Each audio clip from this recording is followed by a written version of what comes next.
सबसे पहले कि इन लास्ट 35 डेज में हमें कैसे प्रिपरेशन करनी चाहिए प्रीलिम्स की, उसके बारे में हम लोग बात करेंगे। तो फ्रेंड्स, सबसे पहली जो सबसे इम्पोर्टेंट चीज है वो है कि एग्जाम में आपको जो सबसे ज्यादा काम आने वाला है वो है आपके बेसिक्स कैसे हैं। Conceptual clarity is very important in the exam. तो आप जो मेन आपके बेसिक सिलेबस हैं, जैसे कि हिस्ट्री है, आपका ज्योग्राफी है, आपका पॉलिटी है और आपका इकोनॉमिक्स है, एनवायरनमेंट है, ये हमारे बेसिक सिलेबस हैं। हमारे पास इनका रिसोर्स रहता है, मटेरियल रहता है, हमारे पास बुक्स, स्टैंडर्ड बुक्स रहती हैं। तो वी हैव समथिंग कि हम इसको अच्छे से और ज्यादा अच्छे से प्रिपेयर कर सकते हैं। तो सबसे पहले आपकी ये चीजें अच्छे से क्लियर होनी चाहिए, कंसेप्चुअल क्लैरिटी होनी चाहिए। और दूसरी जो चीज है इम्पोर्टेंट वो है करंट अफेयर्स। उसको कैसे टैकल करें वो भी एक बहुत जो है मतलब एस्पायरेंट्स के मन में रहता है कि how to tackle with current affairs in the prelims exam. तो उसके बारे में भी हम बात करेंगे। तो सबसे पहले इम्पोर्टेंट चीज है कि आप अपने बेसिक्स को बार बार रिवाइज करें। History, geography, polity, economics, environment, इनको आप बार बार रिवाइज करें। इनसे जो कोई क्वेश्चंस आएंगे वो आपके क्वेश्चंस आप कोशिश करें कि वो क्वेश्चंस गलत ना हो। और आपको थोड़ी थोड़ी ब्रॉड स्ट्रेटजी मैं हर सब्जेक्ट के लिए बता देता हूँ। फर्स्ट ऑफ ऑल हिस्ट्री के लिए आप मॉडर्न जो हिस्ट्री है उसके लिए आप स्पेक्ट्रम से कर सकते हैं। स्पेक्ट्रम बहुत अच्छी बुक है, लास्ट में उसमें समरी भी दी होती है। तो आप even at the last phase आप उसको रिवाइज करने के लिए फटाफट लास्ट से समरी से आप रिवाइज कर सकते हैं। और अगर आपने अपने नोट्स बनाए हैं तो उससे भी आप रिवाइज कर सकते हैं। हिस्ट्री में जो चीजें ध्यान देने की है वो ये है कि आप टाइमलाइन भी ध्यान दीजिए। दूसरा, आप जो है क्रोनोलॉजी भी हिस्ट्री से क्वेश्चन पूछे जाते हैं। तीसरा जो है फैक्चुअल चीजें जहाँ पे एसोसिएशंस हैं and the persons associated with the associations हैं। और जो है एक्ट्स जो हमारे आते हैं, जैसे कि 1857 के बाद जो गुड गवर्नेंस इंडिया एक्ट आया था 1858 में, फिर 1909, 1919, 1935 जो acts government of India act जो आए हैं उन सब में क्या प्रोविजंस थे। फिर लास्ट में जो हमारी इवेंट्स रहती हैं after world war, second world war, जो हमारी इवेंट्स रहती हैं जिसमें कि अगस्त ऑफर आता है, हमारा वोवेल प्लान आता है, जिसमें कि cabinet mission, Cripps mission, cabinet plan और ये सारी चीजें जो रहती हैं उसमें क्या प्रोविजंस थे, किसमें क्या क्या ब्रिटिश गवर्नमेंट की तरफ से ऑफर करा गया और किस किस ने उसको सपोर्ट करा। तो ये इन चीजों के बारे में अगर क्लैरिटी रहेगी तो आप वहां पे क्वेश्चंस को अच्छे से अटेम्प्ट कर पाएंगे हिस्ट्री के। दूसरा जो चीज है मिडिवल और जो एंशिएंट हिस्ट्री है, अभी रिसेंटली एक ट्रेंड है यूपीएससी में पिछले 2 या 3 साल से, I think specially for last 2 years there have been increase number of questions being asked from medieval history.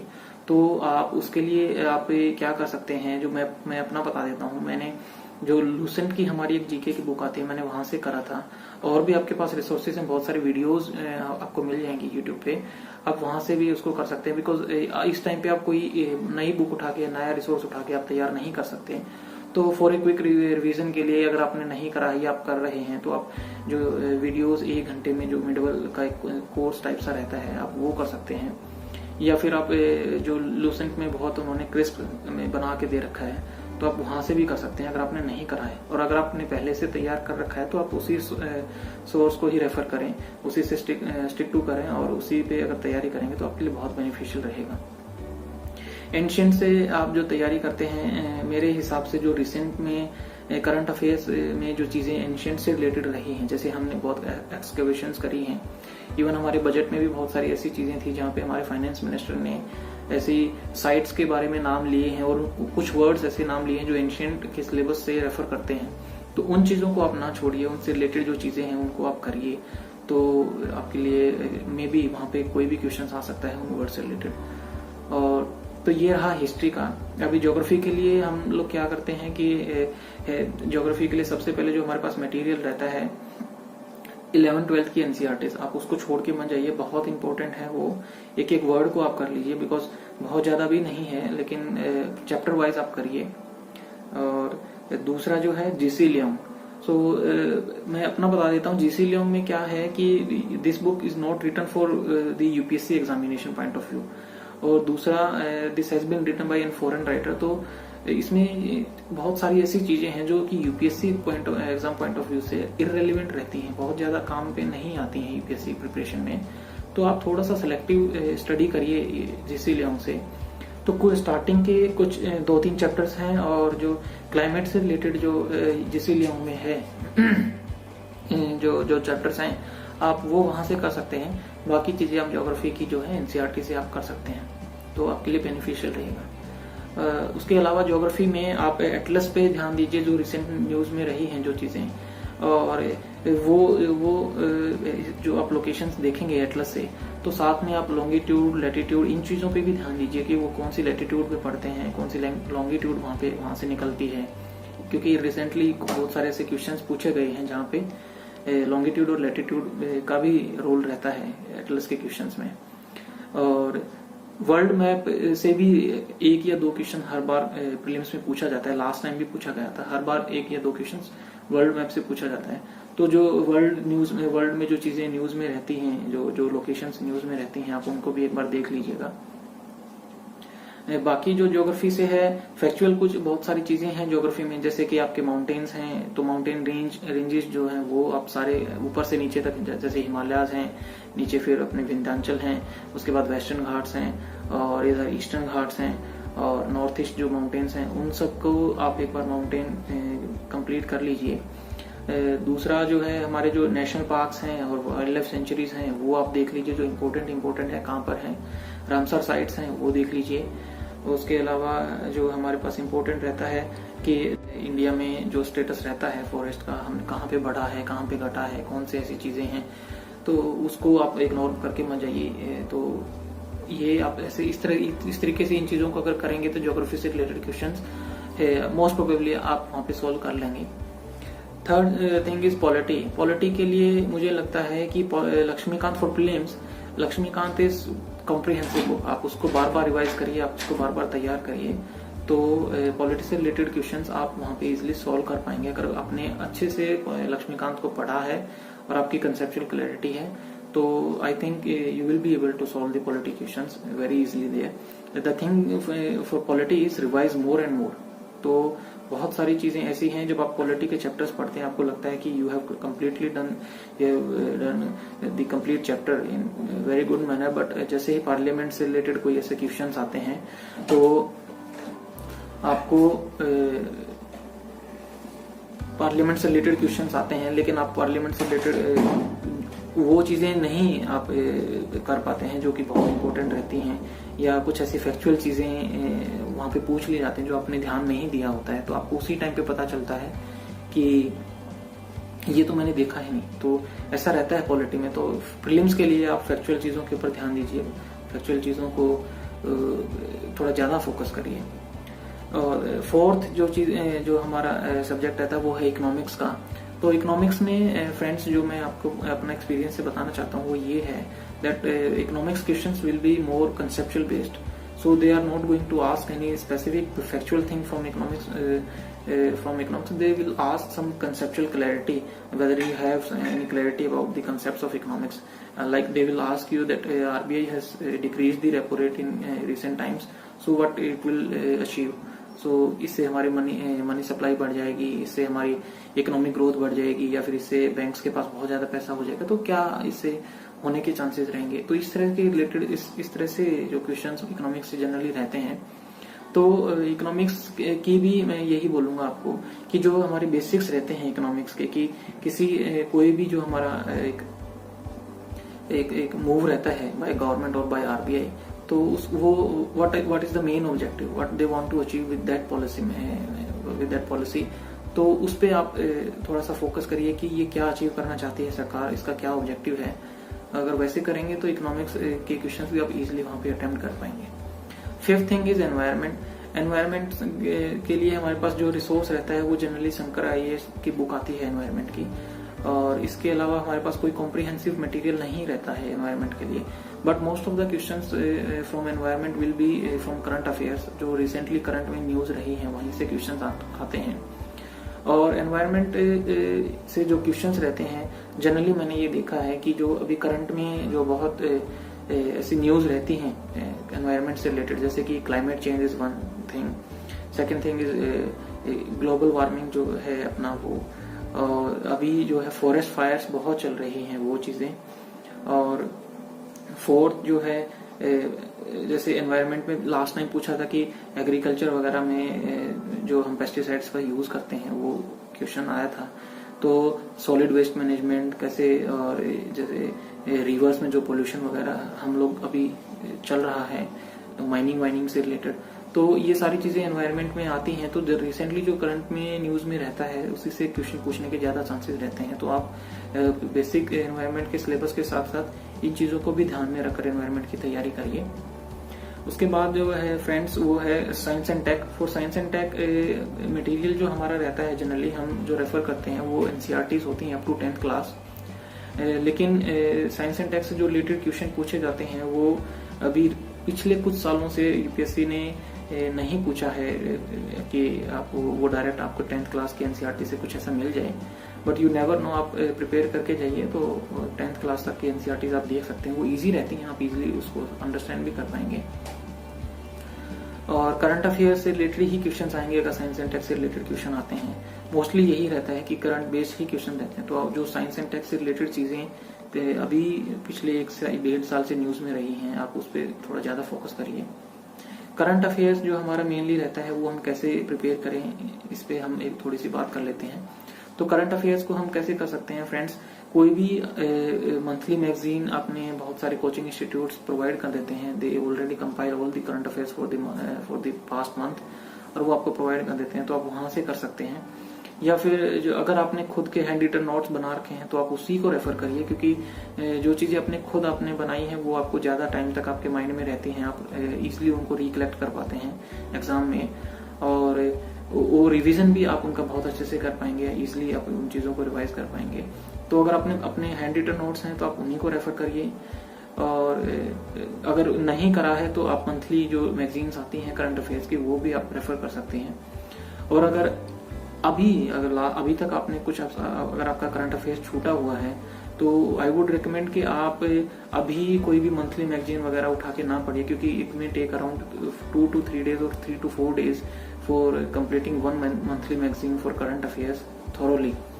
तो उसमें you can not spare 3 to 4 days at this point of time.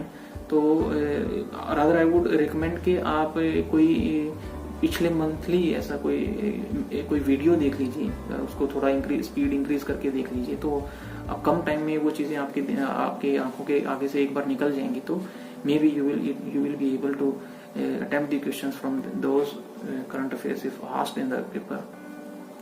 तो ये चीजें हैं जो हम जनरली ध्यान देते हैं हमारे प्रीलिम्स की तैयारी में। अब हम बात कर लेते हैं कि कितने क्वेश्चंस हम लोगों को अटेम्प्ट करने चाहिए, क्या सेफ जोन रहती है। तो friends, there is no hard and fast rule in the UPSC examination की कितने क्वेश्चंस आपके लिए सही रहेंगे। पर्सन टू पर्सन डिपेंड करता है, बहुत सारे फैक्टर्स होते हैं कि आपकी एक्यूरेसी कितनी है, आपकी स्पीड कितनी रहती है। और तो इसके लिए आई वुड रिकमेंड कि आप मॉक टेस्ट लीजिए। मॉक टेस्ट में आप देख लीजिए कि आपकी एक्यूरेसी कितनी रहती है। तो अगर आपकी एक्यूरेसी सपोज मान के चलिए कि आपने 10 क्वेश्चन पे गेस करा है, because you will not be able to give the answer of every question with 100% accuracy, आपको कहीं ना कहीं गेस करना पड़ेगा वहां पे। तो आप ये देखिए मॉक टेस्ट में कि आप अगर 10 क्वेश्चन में अगर आप गेस करते हैं तो कितने क्वेश्चंस आपके ठीक रहते हैं। तो 2-3 पेपर 4 पेपर देने के बाद आपको ये आइडिया हो जाएगा कि मेरे इतने क्वेश्चंस आपके आउट ऑफ 10 5 और 6 question 7 questions are right and 3 या 4 या 5 क्वेश्चन आपके गलत होते हैं। गेस वर्क कैसे काम करता है, तो वहां पे जो अगर आप नेगेटिव में रहते हैं तो आप वहां पे ज्यादा क्वेश्चंस अटेम्प्ट करने की कोशिश ना करें, क्योंकि it may go against you, वहां पे नेगेटिव मार्किंग होती है और आपके मार्क्स कम हो सकते हैं। लेकिन अगर आपको लगता है कि आपका गैस वर्क काम करता है और आपके क्वेश्चंस आप गैस करते हैं तो पॉजिटिव में रहने के चांसेस रहते हैं, तो फिर आप वहां पे चांस ले सकते हैं अगर आपके अटेम्प्ट बहुत कम रहते हैं तो। और बहुत सारे मेरे पास जो अभी क्वेश्चन जो एस्पिरेंट्स ने क्वेश्चन पूछे हैं उसमें ये बोलते हैं कि कितना वो जानना चाहते हैं कि कितने क्वेश्चंस सेफ रहेंगे हमें अटेम्प्ट करने के लिए। तो मुझे लगता है कि आप एटलीस्ट 75 क्वेश्चंस तो एग्जाम में करिए, बिकॉज उसके नीचे इट बिकम्स वेरी डाइसी कि आपके अटेम्प्ट्स आपको नहीं पता आपके कितने क्वेश्चंस वहां पे गलत हो सकते हैं, तो आप बॉर्डर लाइन पे आ जाते हैं, बहुत प्रॉब्लम हो जाती है। तो एटलीस्ट 75 क्वेश्चंस करिए।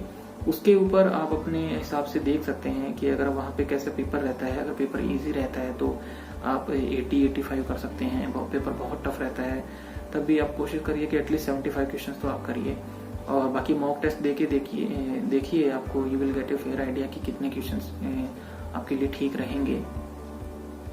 और थर्ड थिंग जो हम बात करेंगे वो है जनरल इंस्ट्रक्शंस क्या है, अभी लास्ट 35 डेज में हमें किन चीज़ों पे ध्यान देना है या फिर किन चीज़ों को अवॉइड करना है। तो फ्रेंड्स इस पीरियड में आपको लास्ट 35 डेज में जो सबसे पहले काम करना है वो ये है कि आपको अपने मेंटल स्ट्रेंथ को बना के रखना है। ये बहुत प्रेशर का टाइम होता है, आपके ऊपर बहुत इमेंस प्रेशर होता है। देयर इज इतना वास्ट सिलेबस रहता है यूपीएससी का, और जैसे जैसे एग्जाम नजदीक आता है नर्वसनेस इंक्रीज होती है और आपका मोरल डाउन होता है। बहुत बार कॉन्फिडेंस लो हो जाता है कि मेरे से नहीं होगा इस टाइम पे, या मेरा करंट अफेयर्स तो अभी बहुत सारा बाकी है, या मेरा रिवीजन नहीं हुआ है अभी तक, इस तरह के थॉट्स आते हैं। तो फ्रेंड्स थोड़ा कॉन्फिडेंस हाई रखिए। मोरल आपका अगर हाई मोरल रहेगा तो आप इजीली चीज़ों को जो है कर पाएंगे, इजीली चीज़ों को अपना मैनेज कर पाएंगे। तो फर्स्ट थिंग इज आप ये मन में कॉन्फिडेंस रखिए कि आप अभी देयर इज स्टिल टाइम, अभी भी 1 महीना है हमारे पास, और अगर आप सीरियसली तैयारी कर रहे हैं तो आप 1 महीने में बहुत कुछ कर सकते हैं। अभी हमारे पास टाइम है। तो मोरल अपना हाई रखिए, कॉन्फिडेंस रखिए, और अपने आप को डिमोटिवेट मत होने दीजिए। नेगेटिव चीज़ों से बचिए, और ऐसे ग्रुप से, सोशल ग्रुप से भी बचिए जहाँ पे आपको ऐसा फील हो कि मेरी तैयारी बहुत कम है और बच्चों ने बहुत तैयारी कर रखी है। ऐसे सोशल ग्रुप से बचिए। अपने आप पे फोकस करिए, खुद की स्ट्रेटजी बनाइए, और अपने सिलेबस को ध्यान में रखिए कि how much I have completed, how much is left, तो मैं इसको कैसे कंप्लीट करूं, उस चीज पे ज्यादा ध्यान दीजिए। दूसरी चीज है कि आप अपने मेंटल के साथ साथ आपको फिजिकली भी फिट रहना जरूरी है। तो बहुत सारा अभी जैसे देयर इज स्टिल कोविड-19 अमंग अस, तो अभी उससे भी आपको बचना है। तो आपको ध्यान देना है कि आप बहुत ज्यादा सोशल डिस्टेंसिंग वगैरह मेंटेन करिए, खुद को क्वारंटाइन कर लीजिए 1 महीने के लिए। इससे क्या होगा कि आप अपने में फोकस भी कर पाएंगे, अपनी तैयारी भी कर पाएंगे, और आप अपने आप को कोरोना से भी बचा पाएंगे। तो ये आपके लिए बेनिफिशियल हो सकता है। और पूरी नींद लीजिए, adequate sleep is very important आपकी for your physical and mental health, पूरा अच्छे से और अच्छा अपना खाना पीना खाइए। इस टाइम पे लास्ट आप जो नहीं करनी है वो ये चीजें हैं कि आप कोई नया रिसोर्स मत उठाइए, कोई नई बुक मत पढ़िए। कहीं से नया रिसोर्स पढ़ेंगे तो इट विल टेक टाइम, और फिर सिर्फ एक बार पढ़ने से वो नहीं होता है। You will not be able to recollect it in the exam conditions, बहुत प्रेशर होता है वहाँ पे। तो नई चीजें आप नहीं रिकलेक्ट कर पाएंगे, तो उसका कोई फायदा नहीं है। अगर आप कोई नई चीज पढ़ते भी हैं तो मेक श्योर कि आप उसको एटलीस्ट एग्जाम से पहले 2, 3 या 4 बार उसको रिवाइज करके जाएं, ताकि वो चीज आपके माइंड में बैठ जाए, और वहां पे व्हेन यू नीड इट तो आप उसको इजीली रिकलेक्ट भी कर पाए। तो first thing, do not go to any new resource और बुक। और अगर आपको जाना भी पड़ता है, कुछ ऐसा बचा हुआ है अभी आपका सिलेबस का पार्ट जो आपने अभी तक नहीं पढ़ा है, तो कोशिश करिए कि आप उसको एग्जाम से पहले 3 या 4 बार रिवाइज कर लें।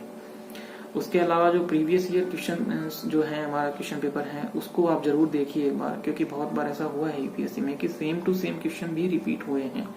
तो आप उनको एक बार देख लीजिए। इससे 2 फायदे होंगे। अगर वहां से डायरेक्ट कोई क्वेश्चन फिर से रिपीट होता है तो आप उसको कर सकते हैं, इजिली कर लेंगे वहां पे। और दूसरा फायदा ये होगा कि you will get a fair idea कि कैसे क्वेश्चन पूछे जा रहे हैं, रिसेंट ट्रेंड क्या रहता है यूपीएससी का, लास्ट टाइम कहाँ से ज्यादा क्वेश्चन आए थे, तो इस बार कहाँ से ज्यादा क्वेश्चन आने के चांसेस हैं, और क्वेश्चन का लेवल क्या रहता है। कट ऑफ ये देखिए कि पिछले 2 साल से तो for general it has been only 98, so below 100। तो आपको हाफ क्वेश्चन से भी कम करना है क्लियर होने के लिए, ठीक होने चाहिए आपके। तो पेपर का थोड़ा सा ट्रेंड चेंज हुआ है। आप क्वेश्चंस देखेंगे तो आप फील कर पाएंगे कि पहले से जो थोड़े से ट्रिकी क्वेश्चंस हैं, डिफिकल्ट क्वेश्चंस बन रहे हैं। But again there is always uncertainty in the UPSC. You will never know कि इस बार क्या होने वाला है, क्या पेपर इजी रहेगा, डिफिकल्ट रहेगा। तो वो आप सिर्फ एग्जाम कंडीशंस में जाकर ही आपको पता लगेगा कि कैसा पेपर है। और फ्रेंड्स, एक जो लास्ट चीज है मैं आपसे शेयर करना चाहता हूँ कि बहुत अभी आप सब्जेक्ट वाइज पेपर आप मॉक टेस्ट कर रहे होंगे। So now stop doing the subject wise test papers, now start doing the full length test. क्योंकि अभी ये टाइम नहीं है कि आप सब्जेक्ट वाइज करें, तो अभी आप फुल लेंथ टेस्ट दे के देखिए। At least 10 to 15 full length test जरूर दीजिए एग्जाम में जाने से पहले। और आप दूसरी चीज मैं आपको एडवाइस करूंगा कि आप लास्ट के 1 वीक और 10 डेज पहले, एग्जाम से 7 या 10 दिन पहले तक आप अपने टेस्ट देना बंद कर दीजिए। उस 7 या 10 दिन में आप सिर्फ रिवीजन करिए, अपने रिसोर्स को बार बार रिवाइज करेंगे तो वो चीजें आपके माइंड में बैठ जाएंगी। और आपको एक मेंटली एक आपको थोड़ा सा रेस्ट भी चाहिए एग्जाम मतलब टेस्ट देने से, ताकि आप फुली प्रिपेयर हो पाए उस एग्जाम रियल में जो एग्जाम होगा आपका उसके लिए। तो ये सारी चीजें थी फ्रेंड्स आज जो मैंने आपके साथ शेयर करी, अपना एक्सपीरियंस शेयर करा। तो आई होप कि ये चीजें आपको हेल्प करेंगी एग्जाम में। और इसी के साथ मैं आप सब लोगों को I wish best of luck to you and all the best, कि आपके एग्जाम में आपका लक आपका साथ दे और चीजें आपके अनुकूल रहें ताकि you will be able to clear it. तो बेस्ट ऑफ लक गाइस।